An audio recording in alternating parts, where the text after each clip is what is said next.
to Screen Hollywood, the home of movie news and entertainment. Don't forget to like, share, and subscribe. Welcome back to Screen Hollywood, where we break down all things entertainment. If you're new here, don't forget to subscribe. Today we're diving into one of the most debated topics in film history. Who is the greatest James Bond? Spoiler alert. By the end of this video, we'll reveal our pick for the second best Bond, and it may not be who you expect. So, make sure to stick around.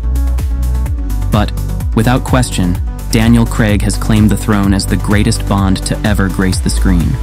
Why? Well, let's take a quick look at the actors who came before him, and how Craig took everything we knew about Bond and turned it on its head. So, let's rewind the clock a bit and take a look at the Bonds that paved the way. We start with Sean Connery, the original James Bond. Connery debuted in 1962's Dr. No, and what can we say? He became the quintessential spy, full of charm, wit, and a knack for the perfect one-liner. He looked great in a tuxedo, never had a hair out of place, and always found time for a martini, shaken, not stirred. But while Connery set the bar, his portrayal of Bond never really felt human. His Bond was invincible, always in control, and let's face it, a bit predictable. Then came George Lazenby in On Her Majesty's Secret Service. Though Lazenby's Bond had a touch more emotional depth, especially after the tragic ending of that film, it was his only appearance, so it's tough to place him high in the rankings. Fast forward to Roger Moore, who held the role the longest from the 70s to mid-80s. Moore's Bond was all about humor and campiness. He took the cocktail-drinking one-liner formula to new heights, but his portrayal often lacked the grit or danger a secret agent should have. Moore was all about spectacle, explosions, and wild gadgets, but the realism? Not so much. Finally, Pierce Brosnan brought Bond back into the spotlight in the 90s with GoldenEye. Brosnan was a blend of Connery's suave style and Moore's light-hearted approach. But again, Brosnan's Bond fell into the same traps. Cool, yes, but never quite believable as a man who could get his hands dirty. His Bond was more a superhero than a spy. Now, let's talk about the real game changer, Daniel Craig. When Casino Royale hit theaters in 2006, it was clear from the very first scene that we were in for something entirely different. Craig's Bond wasn't polished or perfect. He was raw, vulnerable, and dangerous. Let's take a deeper dive into what made Craig's Bond not just different, but revolutionary.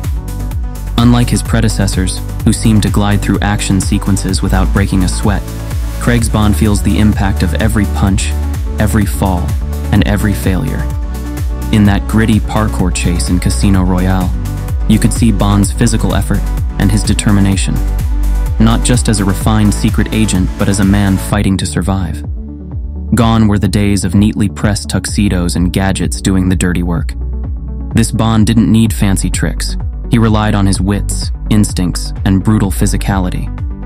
Craig's Bond isn't invincible. He bleeds, he stumbles, and most importantly, he suffers, emotionally as much as physically. This gave Bond a human vulnerability that had been sorely lacking. Audiences didn't just see Bond as a slick, untouchable spy anymore. They saw him as a man with demons, capable of love, but scarred by loss. His relationship with Vesper Lynd in Casino Royale added depth, exploring the very reason Bond shuts himself off emotionally. When Vesper betrays him, you understand why Craig's Bond becomes colder, more distant, and more lethal in later films. Let's talk about the iconic fight scenes. From hand-to-hand combat in Quantum of Solace to the gritty, close-quarters battle on the train in Skyfall, Craig's Bond had a rawness never before seen in the franchise. These weren't rehearsed dance-like fights where Bond came out without a scratch. Instead, the audience could feel the exhaustion and pain. Craig brought an MMA-style realism, making every punch seem impactful, every fall feel dangerous. This was a man who looked like he could, and would, kill you if you crossed him. The emotional arc of Craig's Bond was also unparalleled.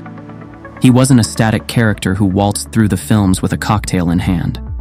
From his early days in Casino Royale to the broken, weary man we see in No Time to Die, Craig's Bond grew, developed, and became more complex. We see him grapple with his identity as a killer, and a man struggling with the very idea of being a good guy. He wasn't just on a mission, he was constantly searching for a reason to keep going. Now, we've got to talk about how Craig saved the franchise. After Die Another Day, which was full of invisible cars and over-the-top stunts, it seemed like the Bond films were becoming parodies of themselves. The franchise needed a reboot, and Daniel Craig was the perfect choice to take Bond back to his roots while pushing him forward into something new. Craig's Bond reinvigorated the franchise by stripping away the excess and focusing on character. No more ridiculous gadgets or cheesy one-liners. This Bond was stripped down, both figuratively and literally, in that iconic torture scene from Casino Royale. By doing this, Craig brought a sense of realism and danger back to the character. Suddenly, Bond wasn't just an unflappable superhero. He was a man who could be hurt, both physically and emotionally. One of the most genius moves by the filmmakers, and Craig himself was leaning into Bond's moral ambiguity. Craig's 007 wasn't always the clean-cut hero. He was more of an anti-hero at times. His brutal methods and willingness to bend, or even break, the rules added layers to the character. We saw a Bond who could be ruthless when necessary, but also deeply conflicted about what he was doing. Craig embodied the idea that being Bond was more of a burden than a blessing, a man whose heart had hardened from years of violence. Through Skyfall and Spectre, Craig continued to elevate the character. Skyfall in particular stands out as a masterpiece, with its stunning cinematography and introspective exploration of Bond's past. Craig gave us a Bond who wasn't invincible, whose age and weariness began to show.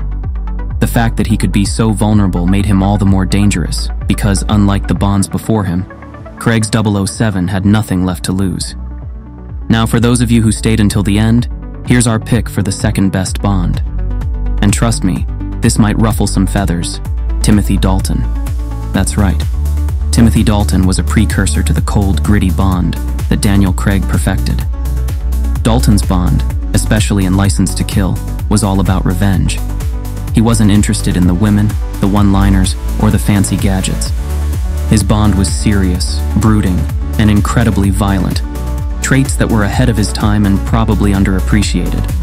License to Kill was the first and only Bond film to get an adult 15 certificate rating due to its raw violence and mature themes. Sound familiar? Dalton's Bond was a man on the edge, much like Craig's interpretation. In many ways, Daniel Craig's portrayal feels like an evolution of what Dalton started. So there you have it. Daniel Craig is the greatest Bond of all time because he brought a realism, depth, and edge to the character that no one else had before. He was a Bond for the modern age, one who could actually exist in our world, a bruised, complex, and deeply human spy. And hey, if you disagree, let us know in the comments. Who do you think is the best Bond, and why? Be sure to subscribe to Screen Hollywood for more deep dives into your favorite films and actors, and we'll see you in the next one.